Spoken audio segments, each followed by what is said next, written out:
what I've found with men of this ilk, if you will, is that they respond very well to regimented step-by-step instruction manual type of advice. Mhm. Really nebulous, vague things such as "just get out there, Mister."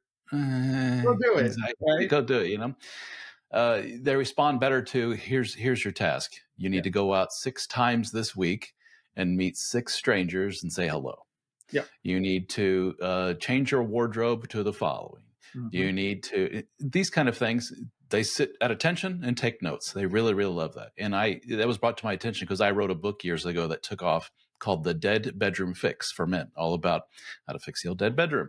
Yep. And sure enough, the feedback I get from a lot of men is, thank goodness, this just cut to the chase, Yeah. right to the point, boom, boom, boom, boom, boom, step by step. Here are mistakes and here's things you can do.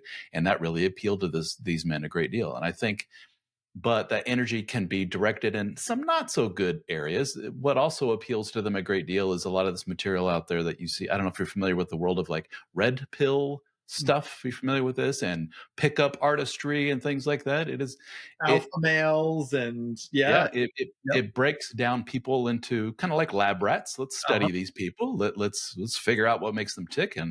And they really, really love the stuff about try this with a woman, try that, do this, don't do that, to the point where it gets a little silly and it can go into some kind of toxic stuff. Understandable, but I have you found that men of this ilk are more susceptible to that kind of material? Well, I mean, absolutely, right? Because one of the things that society amplifies to us a lot is that there is a right way to do things, right? And to use the red pill language, right? Chads get Mm. everything, man, with the jaws and the pecs and the sports cars and the tech bro jobs. And it's like, you're like, man, I'm just some guy. How am I supposed to compete with the Chads? Well, the fact is, you're not supposed to compete with the Chads, right? Like, that's not, let the Chads fight the Chads. What you want to do is live an authentic life, right? And I think this gets into questions of masculinity and belonging. But the idea here is that I would argue it's never been easier to be your authentic self. And it's also never been harder. Mm. There are more communities that are more available and accessible to men than have ever been. Right. I mean, Hmm. I was born in '83. I came of age in the '90s. I'm telling you this, Ralph. I read comic books, and I mean, I was more open about the porn I read than I was about like don't let anybody know I read Black Panther. I mean, like it's now that comics are so mainstream. It's like, oh man, I wish I could have gotten those years back. But like, I mean, I remember my buddy Grant had a USS Enterprise model in his computer room that he would take down when other kids came over to his house. Oh wow, I see. And Yeah. it's heartbreaking, right? Like, and I was like, but dude, like if a girl out there liked Star Trek, she would want to hook up with you because you have a model you built of the Enterprise. And he'd be like, who are these people? Where do they exist? Right now in 2024, I think it's easier to find those groups, right? And live a more authentic life. And you're not trying to put on the Chad costume to go out to some club to pick up somebody because those pickup artistry moves, I mean, I don't mean to get us destroyed in the comment section there, but it's like, it's sad. Mm. It's It like, is. you're not, people can smell inauthenticity a mile away.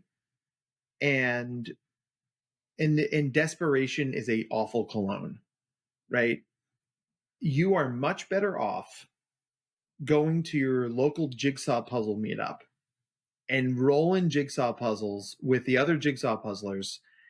And you're like, well, there isn't anybody there I can date. Yeah, there might not be. But you know what? You are building social skills, you are building community, and good people tend to hang out with good people. So if someone you've been jigsawing with for 6 months goes, hey, we're having a house party, come over, bring a bottle of red wine. You're like, yeah, I'll do that. You come up, you go over and you're like, oh, hey, listen, this is my wife's friend from her office, Betsy. And you're like, oh, Yeah. right? Hello, Betsy. Hello, Betsy. And that's the thing. It's like we live in a society where it's like, because so much is on demand, people have become very anxious to wait for things, to build things, right?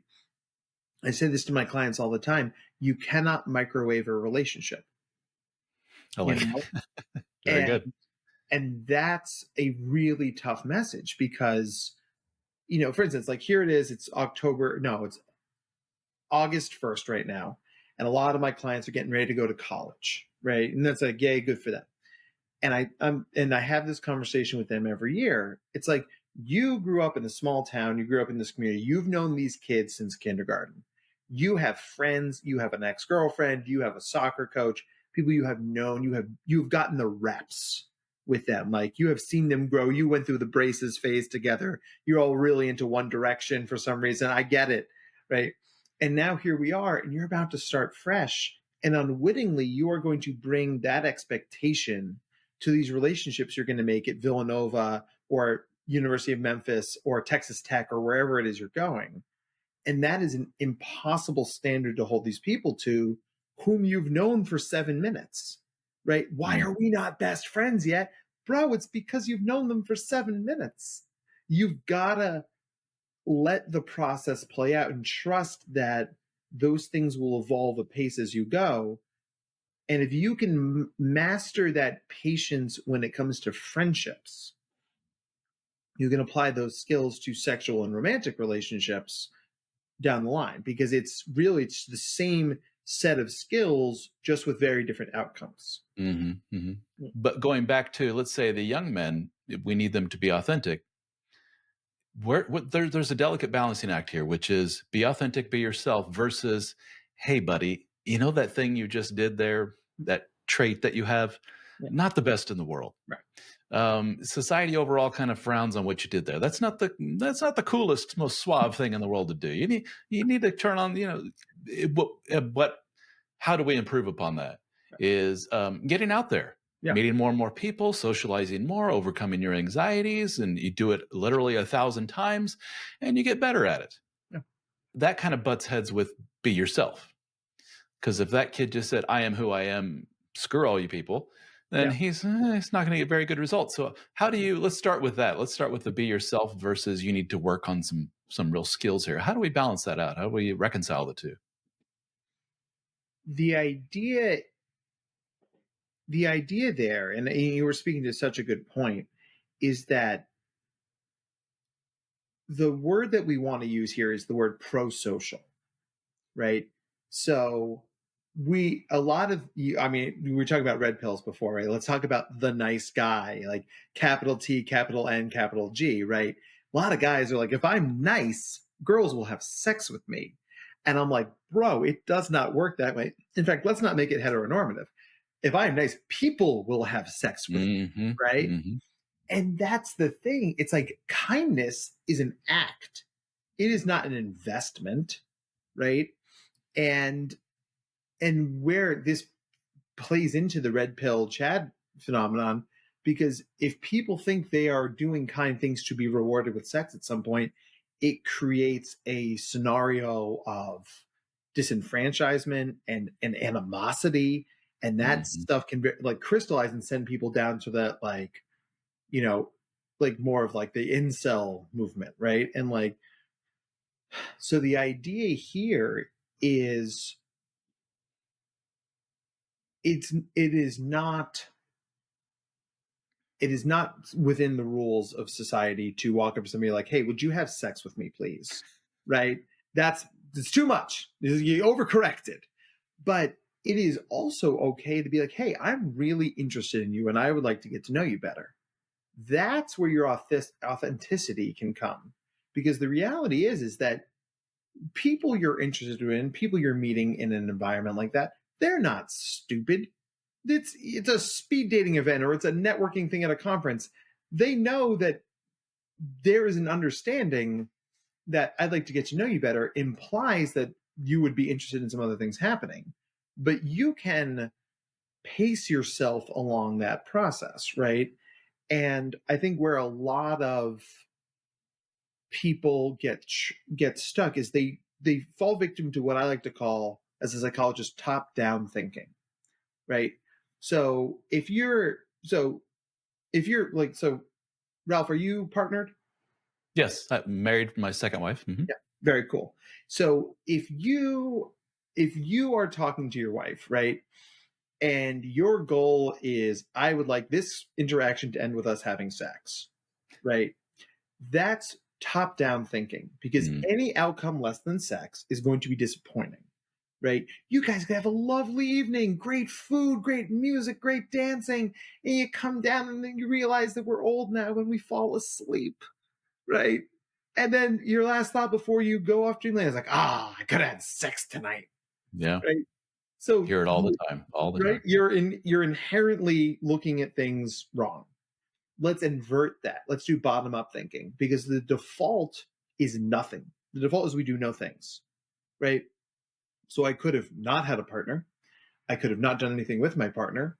I could have not enjoyed good meals with her, or had great dancing or drinks, or, I mean, if you think about it like a test in school, if you got a 94 on a test, you could see that as I got two problems wrong, or I knew 94% of the material. I mean, I know which way I'd rather think about it, right? Hmm. And I think if more men gave themselves permission to feel that way, I think a lot of this stuff would diminish in intensity, because we've been sort of tricked into this idea that if it isn't the outcome we want, it's bad. And I don't Yeah. think that's true, right?